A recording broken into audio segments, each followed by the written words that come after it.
Sir तो जब ये आप इस कोई तरह की ज्यादा, अप्रोच करेंगे मैं टीचर माजी के की ऊपर फुटेजेस बाइक अगर मैं डालेंगे। लड़कों को कहूँ कि दिखा दें, ये कोई बहुत हुल्लड़बाजी नहीं करनी चाहिए, लेकिन चूड़ियाँ उतार उतार के भी स्पीकर डाइस की तरफ फेंकी जाती नहीं, वो भी पाकिस्तानी तारीख का इसी पार्लिमान का हिस्सा मौजूद है। इसी फ्लोर के ऊपर नमाजें नियत के लोगों ने नमाजें भी पढ़ी, वो भी अभी रिसेंट पास की जी जी, मिसाल है। मुझे याद है। जी, तो वो सारा कुछ हाउस जी के जी। अंदर होता रहा।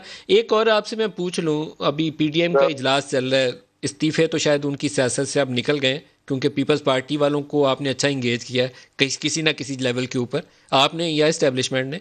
लेकिन लॉन्ग मार्च की अभी भी वो बात कर रहे हैं, अगर मार्च आके डी चौक में बैठ जाता है तो क्या करेंगे?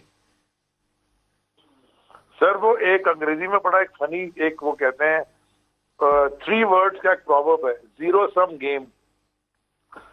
एक तो चीज ये नहीं है, जीरो सम गेम है। इस्तीफे इन्होंने देने नहीं है, इजलास करते रहेंगे, अच्छी बात है कि ये इनका ये मीटिंग करें, इनको जलसा करना था। एक दफा गलती की थी गवर्नमेंट ने, पंजाब जो भी थी, जो एडमिनिस्ट्रेशन ने इनको रोकने की कोशिश की।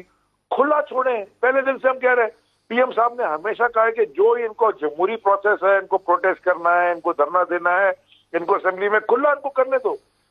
जो ये तकरीरें करते हैं माशाल्लाह, वो आपने देखनी कहां से शुरू हुए थे कहां आ गए। ये इनका मैं इनके इजलास पे कमेंट ही नहीं करना चाहता। तो ये करते रहे अपना जो मर्जी इजलास करें, अपना राय अमल दे दें। लेकिन मेरी जहां तक 20 साल की स्टूडेंट लाइफ गुजरी है, पॉलिटिकल स्टूडेंट, मुझे नहीं समझ आती कि ये इनका कोई एंड होगा, बिकॉज इनके आपस में इत्तेफाक ही नहीं है। और बात रही कि जी हमने इनको घेरा है, नहीं, मेरे ख्याल में पीपल्स पार्टी को खुद भी समझ आ गई है। लेकिन ना, इट इज पीपल्स पार्टी का पास कुछ चीज स्टेक पे है, नून लीग के पास कोई स्टेक पे चीज नहीं है। और ये जो फजल रहमान है, ये तो माइनस में चला गया है।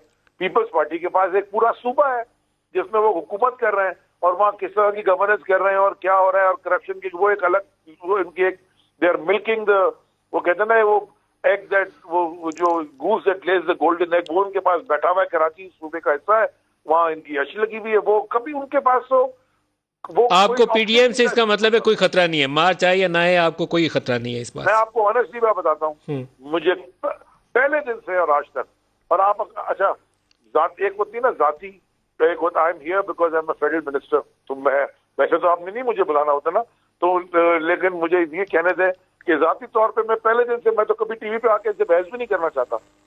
आपको पता है, आपसे तो मेरी दोस्ती वैसे भी साइड बार पे बात की, आप कितनी दफा गए आप शो में, मैं इससे बहस ही नहीं करना चाहता। बिकॉज एक आदमी जो टीवी के ऊपर बैठ के झूठ बोलता रहेगा, बोलता रहेगा, मैं उससे क्या डिबेट करूं? कोई डिबेट, कोई लॉजिकल डिबेट करे, कोई आगे मुझे रीजन करे बैठ के। अब टीवी के ऊपर बैठ के झूठ बोल के चीकम चा करना, ये मुझे इनके साथ बैठने का भी दिल नहीं चाहता। हम पहले आके बैठते थे, डिबेट करते थे, कितनी दफा बैठे हैं, और वजीर बनने के बाद भी बैठे। But it's useless to debate.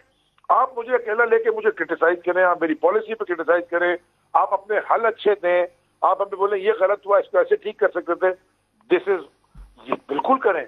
कोई अकले कुल नहीं है, कोई दुनिया में अकले कुल नहीं है, किसी को भी रूहानी ताकत इधर नहीं मिली हुई कि वो पहले से ठीक हो जाएगा। We will make mistakes, honest mistakes, पर अजी, झूठ के सामने बैठ के क्या फायदा।